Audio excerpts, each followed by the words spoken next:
আসসালামু আলাইকুম প্রিয় দর্শক, সবাই কেমন আছেন? চলে আসলাম আগামীকালকের গুরুত্বপূর্ণ আবহাওয়ার খবর নিয়ে। তো আগামীকাল 29শে মে রোজ বুধবার। তো আগামীকাল সারাদিন কেমন আবহাওয়া পরিস্থিতি থাকতে পারে? এছাড়া আগামীকাল থেকে সারা দেশে আবারও শুরু হয়ে যাবে ভ্যাপসা গরম, তীব্র গরম আসতে চলেছে। সারা দেশে তীব্র তাপপ্রবাহে আবারও সারা দেশ পড়বে। তো এই মুহূর্তে আমরা এটাই জানতে পারছি। এছাড়া কয়েকটি অঞ্চলে আকস্মিকভাবে ভারী থেকে অতি ভারী বৃষ্টিপাত আসতে চলেছে। তো কোন কোন অঞ্চলগুলোতে হতে পারে সেই ভারী বৃষ্টি সম্পূর্ণ লাইভ দেখাবো। তো এই মুহূর্তে সর্বপ্রথম আমরা দেখে নেব স্যাটেলাইট ইমেজ থেকে কি পরিস্থিতি, সারা দেশে কোথায় কেমন মেঘের ঘনঘটা রয়েছে। তো প্রিয় দর্শক, দেখতে পাচ্ছেন এই মুহূর্তে চট্টগ্রাম বিভাগের বিভিন্ন অঞ্চলে এই যে ভারী থেকে অতি ভারী মেঘ অবস্থান করছে। যে রাঙ্গাছড়ি, বিলাইছড়ি, রাজস্থলী, হাটহাজারি, এরপর লংকুদু দেখতে পাচ্ছেন এইসব অঞ্চলগুলোতে বর্তমানে আকাশ মেঘলা থেকে মেঘাচ্ছন্ন হয়ে রয়েছে। পাশাপাশি এদিকে বরিশাল বিভাগের কয়েকটি অঞ্চলে দেখতে পাচ্ছেন পিরোজপুর, কাওয়াখালী, এরপর এদিকে ভোলা, বোরহানুদ্দিন, লালমোহন এইসব অঞ্চলগুলোতে এই মুহূর্তে আকাশ মেঘলা দেখাচ্ছে।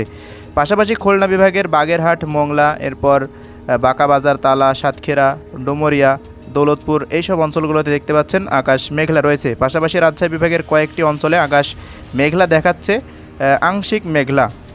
এছাড়া রংপুর বিভাগের আকাশে অস্থায়ীভাবে আংশিক মেঘলা রয়েছে। তো সিলেট বিভাগে দেখতে পাচ্ছেন এই মুহূর্তে সেম পরিস্থিতি। সবচেয়ে বেশি মেঘের ঘনঘটা ঘটেছে চট্টগ্রাম বিভাগে। প্রত্যেকটা জেলাতেই দেখতে পাচ্ছেন ভারী থেকে অতি ভারী মেঘের ঘনঘটা ঘটেছে। তো ইনফ্রারেড মোড থেকে দেখতে পাচ্ছেন এটি একটি বজ্রবাহী মেঘ। আজ রাতের মধ্যে ব্যাপক বৃষ্টিপাত ঘটাবে চট্টগ্রাম বিভাগে। এছাড়া সিলেট বিভাগেও আজ রাতের মধ্যে এই যে বজ্রবাহী মেঘ এদিকে সৃষ্টি হচ্ছে আসাম, ত্রিপুরায়, এগুলা পরবর্তী সময় সিলেটের মধ্যে প্রবেশ করে ব্যাপক বৃষ্টিপাত হতে পারে। এছাড়া আজ রাতের মধ্যে রংপুর বিভাগে তীব্র বৃষ্টিপাত আসতে চলেছে। তো চলুন কোন কোন জেলাতে বৃষ্টিপাত কেমন থাকতে পারে সেটি একবার আমরা দেখে নিই সরাসরি। তো এই মুহূর্তে আমরা চলে আসলাম বৃষ্টিবাহী মোডে। দেখা যাক কোন কোন অঞ্চলগুলোতে আজ রাতের মধ্যে বৃষ্টিপাত থাকতে পারে। তো শুরুতে দেখে নেব রাত 12টার মধ্যে কোন কোন অঞ্চলগুলোতে বৃষ্টিপাত আছে, সংক্ষেপে দেখিয়ে দিচ্ছি। তো আজ রাতের মধ্যে ব্যাপক বৃষ্টিপাত থাকছে সিলেট বিভাগের প্রত্যেকটা অঞ্চলে। দেখতে পাচ্ছেন এই যে ফেঞ্জুগঞ্জ, বালাগঞ্জ, কুলাউড়া, জুড়ি, বড়লেখা, মৌলভীবাজার, বানিয়াচং, শাল্লা, জামালগঞ্জ, সুনামগঞ্জ, ছাতক, এরপর জয়ন্তাপুর, কানাইঘাট, কালীগঞ্জ, প্রত্যেকটা অঞ্চলে আজ রাতের মধ্যে তীব্র বৃষ্টি আসছে। এছাড়া এদিকে ময়মনসিংহ বিভাগের কয়েকটি অঞ্চলে দেখতে পাচ্ছেন তাড়াইল, কেন্দুয়া, আটপাড়া, মোহনগঞ্জ, নেত্রকোনা, তারাকান্দা, ফুলপুর, ধোপাউড়া, কলমাকান্দা এইসব অঞ্চলগুলোতে তীব্র বৃষ্টিপাত আসতে চলেছে। পাশাপাশি এদিকে ঢাকা বিভাগের কিশোরগঞ্জে দেখতে পাচ্ছেন কিশোরগঞ্জ, কটিয়াদি, কলিয়াচর, শ্রীপুর, কাপাসিয়া, ভৈরব এই অঞ্চলগুলোতে ভারী বৃষ্টি আজ রাতের মধ্যে আসতে চলেছে। রাত 12টার মধ্যে পূর্বাভাস পাওয়া যাচ্ছে, তবে বৃষ্টিপাত হওয়ার সম্ভাবনা রয়েছে। পাশাপাশি এদিকে দেখতে পাচ্ছেন আজ রাত 12টার মধ্যে রংপুর বিভাগেও ব্যাপক বৃষ্টিপাত সম্ভাবনা তৈরি হয়েছে। বজ্রবাহী মেঘ তৈরি হয়ে বৃষ্টিপাত হতে পারে, বিশেষ করে লালমনিরহাট, কুড়িগ্রাম, এদিকে কালীগঞ্জ, গঙ্গাছড়া, হাতীবান্ধা। পাশাপাশি এদিকে ডোমার, বোদা, ঠাকুরগাঁও, পঞ্চগড় দেখতে পাচ্ছেন প্রত্যেকটা অঞ্চলে, বালিয়াকান্দি, ঠাকুরগাঁও, পীরগঞ্জ, বীরগঞ্জ, সৈয়দপুর, পার্বতীপুর, দিনাজপুর, মিঠাপুকুর, ফুলবাড়ি প্রত্যেকটা অঞ্চলে আজ রাতের মধ্যে ব্যাপক বৃষ্টিপাতের সম্ভাবনা দেখা যাচ্ছে। তবে বৃষ্টি হয়েছে কিনা অবশ্যই কমেন্ট বক্সে জানাবেন। তো এই হলো রাতের পরিস্থিতি। পাশাপাশি চট্টগ্রাম বিভাগে দেখতে পাচ্ছেন খাগড়াছড়ি, রাঙামাটি, লক্ষ্মীছড়ি, কাপ্তাই, বান্দরবন, থানচি, আলীকদম। তো এইসব অঞ্চলগুলোতে আজ রাতের মধ্যে ব্যাপক বৃষ্টিপাতের সম্ভাবনা দেখা যাচ্ছে। পাশাপাশি এদিকে রাত 12টার মধ্যে বৃষ্টিপাত একেবারেই নেই বললেই চলে। সেগুলো হচ্ছে ভোলা, বরগুনা, ফেনী, মাদারীপুর, খুলনা, যশোর, চুয়াডাঙ্গা, ঢাকা, টাঙ্গাইল, রাজশাহী বিভাগের প্রত্যেকটা অঞ্চল। এছাড়া চুয়াডাঙ্গা থেকে শুরু করে দেখতে পাচ্ছেন বাগেরহাট পর্যন্ত কোনো অঞ্চলে তেমন বৃষ্টিপাত দেখা যাচ্ছে না। তো আমরা সরাসরি সময় নষ্ট না করে আগামীকাল সকালে চলে যাই, একেবারে কি পরিস্থিতি থাকে। দেখতে পাচ্ছেন আগামীকাল সকাল 6টার পর থেকে রাত 9টা পর্যন্ত ভারী বৃষ্টিপাতের পূর্বাভাস রয়েছে সিলেট বিভাগের প্রত্যেকটা অঞ্চলেই। যেগুলোর নাম একটু আগে বললাম, প্রত্যেকটা অঞ্চলেই ব্যাপক ভারী বৃষ্টিপাত থাকছে। এছাড়া আগামীকাল রাত 9টার পরে দেখতে পাচ্ছেন ভারী বৃষ্টিপাত রয়েছে রংপুর বিভাগের প্রত্যেকটা জেলায়। বিশেষ করে দিনাজপুরে দেখতে পাচ্ছেন অতি ভারী বৃষ্টিপাত রয়েছে। পার্বতীপুর, ফুলবাড়ি, বিরামপুর এই অঞ্চলগুলোতে ভারী থেকে অতি ভারী বৃষ্টিপাতের পূর্বাভাস তৈরি হচ্ছে। তো রাজশাহী বিভাগে ওই মুহূর্তে কোনো বৃষ্টিপাত লক্ষ্য করা যাচ্ছে না। এছাড়া যশোর, ঢাকা, ফেনী, চট্টগ্রামেও আগামীকাল বৃষ্টিপাত বিদায় নিতে চলেছে। তো এছাড়া দেখতে পাচ্ছেন ময়মনসিংহ বিভাগের কয়েকটি অঞ্চলে বৃষ্টিপাত রয়েছে। তো আগামীকাল থেকে তীব্র তাপপ্রবাহ শুরু হয়ে যাবে। চলুন আমরা দেখে নিই কেমন তাপপ্রবাহ বিরাজ করতে পারে সারা দেশে।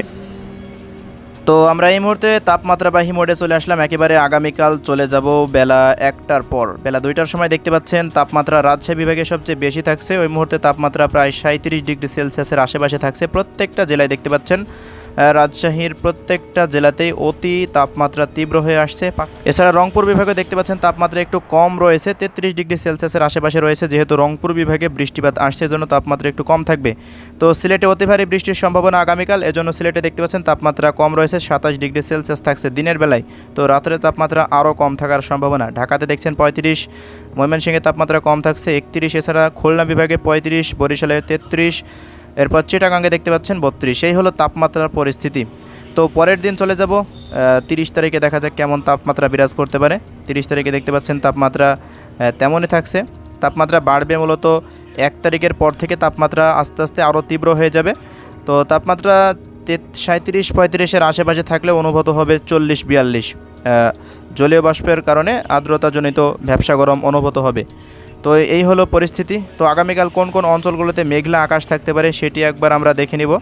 তো কোন কোন অঞ্চলগুলোতে আগামীকাল আকাশে মেঘ দেখা যেতে পারে, মেঘলা থাকবে, মূলত রোদ একটু কম থাকবে। দেখতে পাচ্ছেন আজ রাত্রের বেলায় সারা দেশেই মেঘের আনাগোনা থাকছে, সারা দেশে আগামীকাল সকাল পর্যন্ত। এরপর বেলা গড়ানোর সাথে সাথে মেঘগুলো কেটে যাচ্ছে। তো বজ্রবাহী মেঘ শুধুমাত্র এই মুহূর্তে অবস্থান করছে সিলেট বিভাগের প্রত্যেকটা জেলাতে। এছাড়া এদিকে ময়মনসিংহ বিভাগের প্রত্যেকটা জেলাতেই দেখতে পাচ্ছেন বজ্রবাহী মেঘের অবস্থান ঘটেছে। এছাড়া ব্রাহ্মণবাড়িয়া থেকে শুরু করে এই অঞ্চলগুলোতে ভারী মেঘের অবস্থান থাকছে আগামীকাল। তো এই হলো মেঘের পরিস্থিতি। যদি বেলা 4টার সময় চলে যায়, দেখতে পাচ্ছেন আবহাওয়ার আস্তে আস্তে পরিবর্তন হচ্ছে। রাত 9টার পর সিলেটেই মেঘের অবস্থান ঘটছে। এরপর আবার রাত 2টার পর দেখতে পাচ্ছেন মেঘ খুলনা, বরিশাল, ঢাকা দিয়ে এদিকে ময়মনসিংহ, এরপর রংপুর বিভাগে বজ্রবাহী মেঘের প্রবেশ ঘটছে। এছাড়া সিলেট বিভাগেও হালকা মাঝারি বজ্রবাহী মেঘ অবস্থান করছে। তো এই হলো টোটাল আবহাওয়া পরিস্থিতি আগামীকালকের। তো রাতের মধ্যেও বৃষ্টিপাত থাকছে দেশের বিভিন্ন অঞ্চলে, যেটা আমরা দেখলাম। বিশেষ করে রংপুর এবং চট্টগ্রাম বিভাগ, পাশাপাশি সিলেট বিভাগে অতি ভারী বৃষ্টিপাত রয়েছে, এটা আমরা এই মুহূর্তে লক্ষ্য করলাম।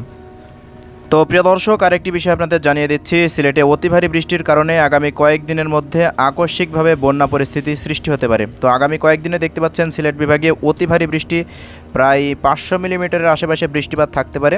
এটি পরবর্তী 24 ঘন্টার খবর। দেখতে পাচ্ছেন প্রায় 266 মিলিমিটারের মতো বৃষ্টিপাত থাকছে। এছাড়া তো ভারতের আসাম, মেঘালয়ে অতি ভারী বৃষ্টিপাত অব্যাহত থাকবে। তো সাময়িকভাবে সিলেট বিভাগে একটি বন্যার পরিস্থিতি সৃষ্টি হতে যাচ্ছে। তো আগামী কয়েকদিনে দেখতে পাচ্ছেন ময়মনসিংহ, মাদান, কিশোরগঞ্জ, কাপাসিয়া, লাখাই, এরপর ঢাকা থেকে এদিকে শুরু করে মৌলভীবাজার, সিলেট প্রত্যেকটা অঞ্চলে দেখতে পাচ্ছেন বৃষ্টিপাত রয়েছে। এছাড়া বর্ধিত 5 দিন রংপুর, দিনাজপুর, ঠাকুরগাঁও, এরপর পঞ্চগড়, নীলফামারী, লালমনিরহাট এইসব অঞ্চলগুলোতে অতি ভারী বৃষ্টিপাত আসছে। এজন্য সাময়িকভাবে আকস্মিক বন্যা পরিস্থিতি সৃষ্টি হতে পারে, যেটি বাংলাদেশ আবহাওয়া অধিদপ্তর থেকে আজ সকালে পূর্বাভাস দিয়েছে। এছাড়া অতি ভারী বৃষ্টিপাত, অতি ভারী নয়, শুধুমাত্র মাঝারি বৃষ্টিপাত থাকছে চট্টগ্রাম বিভাগে। তো এই হলো আগামী কয়েকদিনের আবহাওয়ার পূর্বাভাস। তো প্রিয় দর্শক, পরবর্তী ভিডিওতে আবার দেখা হবে আগামীকাল। ততক্ষণ সবাই ভালো থাকবেন, সুস্থ থাকবেন। আল্লাহ হাফেজ।